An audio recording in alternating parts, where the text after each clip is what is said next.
आज हम कक्षा 10 का जो दूसरा पाठ है संस्कृत भाषा में बुद्धि बलवर्ती सदा, ये एक कहानी के रूप में लिखा गया है जो परीक्षा में एक कहानी का अनुवाद पूछा जाता है। तो आज हम इसका हिंदी अनुवाद पढ़ेंगे एकदम शॉर्ट रूप में।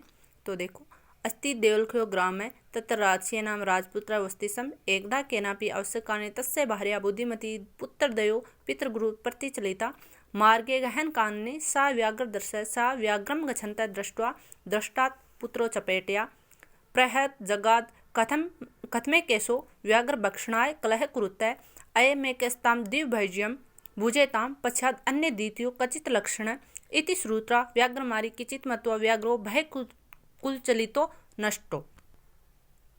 कि राजसी एक देवल नाम का गांव था। वहाँ पे राजसी नामक का एक राजकुमार रहता था। एक बार किसी आवश्यक कार्य के कारण उसकी पत्नी बुद्धिमती अपने दोनों पुत्रों के साथ अपने पिता की घर ओर जाती है। तो रास्ते में एक गहन जंगल में उसे एक व्याघ्र यानी शेर दिखाई देता है।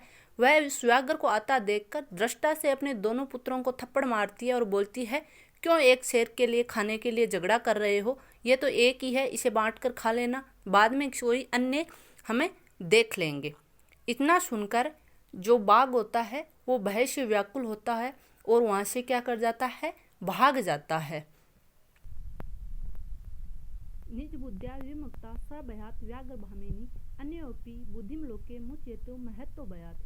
तो वह अपनी निज बुद्धि यानी स्वयं की बुद्धि के कारण उस शेर के भय से मुक्त हो जाती है। इसी प्रकार अन्य लोग भी अपनी महान बुद्धि के कारण इस संसार में बड़े से बड़े भय से क्या हो जाते हैं, मुक्त हो जाते हैं। भयाकुल व्याघ्र दृष्ट्वा कच्चित दुर्सर्गा हसात्रः भवान कुत्तर भयाते पलायते। तो भय से व्याकुल उस शेर को देखकर एक धूर्त श्रृगाल हंसता है और उससे बोलता है, भगवान कुत्र भयाता पालेती, हे भगवान आप कहाँ किस ओर भागे जा रहे हो?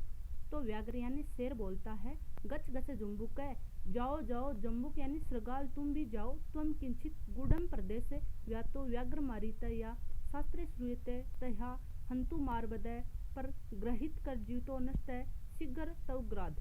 तो बोलता है कि हे श्रृगाल तुम भी किसी गूढ़ प्रदेश यानी छुप जाओ। मैंने एक व्याघ्र मारी यानी शेर को मारने वाली स्त्री को सिर्फ शास्त्रों में सुना था, लेकिन अभी अभी मैं अपने आंखों से देख कर आया हूँ। तो तुम जीना चाहते हो तो तुम भी किसी गूढ़ प्रदेश में जाकर छुप जाओ। तो श्रृगाल बोलता है, व्याघ्र त्वया मह कौतुकम आवेदिति मनुष्य विवेति।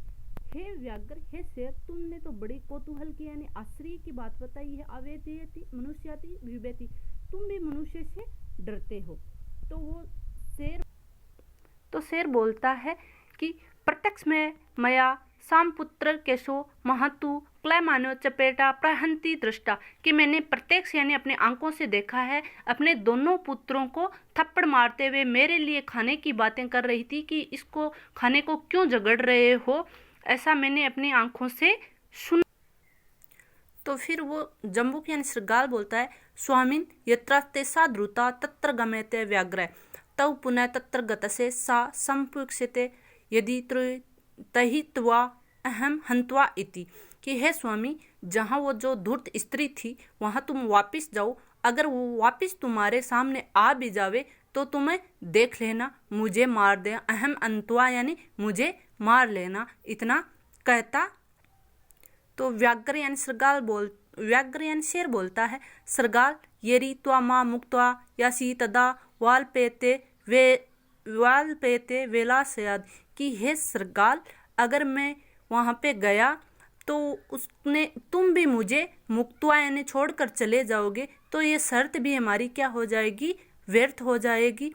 तो जम्बुक यानी श्रृगाल बोलता है, यदि एवं तहि मां निज जगले बद्वा चल स्वत्रम स व्याघ्र तथा कृत्वा काननयो श्रृगाल सहित पुनर्व्याघ्र दृष्ट्वा बुद्धिमती। बोलता है कि यदि ऐसा हुआ तो तुम मुझे अपने गले में बांध कर शीघ्र वहाँ पे ले चलो। और व्याघ्र वैसा ही करता है और उस श्रृगाल को अपने गले के अंदर बांध कर ले जाता है। फिर चिंततवती जुम्बुक सा उत्साहात् व्याघ्रात कथमुच्यताम पर प्रत्युन्नति सा जुम्बुक्स्या प्रंगला तर्जयुपचाम रेद रे धूर्तव्यादत्त महा व्याघ्रस्य पूरा विश्वासगणे कथमैसी वधूनाम। फिर उन दोनों को आता हुआ देखकर जो बुद्धिवती होती है वो फिर से चिंतित हो जाती है और सोचती है कि मैं अब इस बार मैं इनसे कैसे छुटकारा पाऊँ। तो वो फिर जोर की आवाज़ में बोलती है कि अरे धूर्त, तुमने मेरे लिए पहले 3 बाघ लाने के लिए बोला था, ऐसा मुझे विश्वास दिलाया था, और फिर आज 1 बाघ लेकर आ गए हो। तुम मेरे साथ क्या कर रहे हो, धोखा कर रहे हो। ऐसा कहकर फिर वो उनकी ओर जोर से दौड़ी। गले में बंधे हुए शियार वाला बाघ भी वहां से अचानक भाग गया। इति युक्ता धाविता तरुण व्याघ्रमारी भयंकरा व्याघ्रोपति सहसा नष्टा सृगा गलबद्ध सृगालय। और वहां से वो दोनों भाग गए। इसी प्रकार एवं प्रकार बुद्धिमती व्याघ्र जात बहते पुनरपति मुक्तया अभवत उच्यते बुद्धि बलि तत्व सर्व कार्येषु संवेदा। इसी प्रकार से वो बुद्धिमती अपनी बुद्धि के द्वारा फिर से भय, उस शेर के भय से मुक्त हो गई। इसीलिए कहा गया है कि हे कोमलांगी, हमेशा कार्यों में बुद्धि ही बलवती होती है। प्लीज़ बच्चों, अगर मेरा वीडियो पसंद आए तो प्लीज़ एक लाइक और सब्सक्राइब ज़रूर करें। धन्यवाद।